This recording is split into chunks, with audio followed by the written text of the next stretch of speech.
রাতের কলকাতায় ফের অগ্নিকাণ্ড। সল্টলেকে আগুন লেগে পুড়ে ছাই হলো একাধিক দোকান।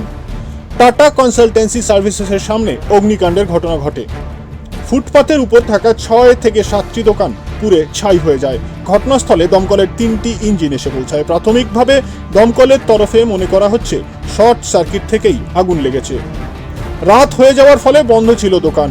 ঘটনায় হতাহতের কোনো খবর নেই।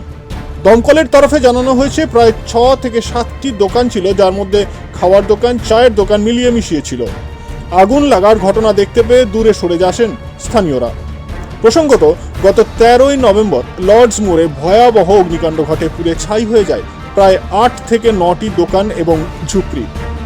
আগুন নিয়ন্ত্রণে আনতে দমকলের 25টি ইঞ্জিন কাজ করেছিল। 12ই নভেম্বর অর্থাৎ মঙ্গলবার কালিকাপুর অঞ্চলে একটি ঝুপড়িতে আগুন লাগে। রাতের শহরে আগুন লাগার ঘটনাটা ক্রমশ বেড়ে চলেছে। এদিনের অগ্নিকাণ্ডের কারণ খুঁজতে তদন্ত শুরু করেছে দমকল বাহিনী। কলকাতা থেকে নিজস্ব প্রতিনিধির রিপোর্ট, টিভি নিউজ 10।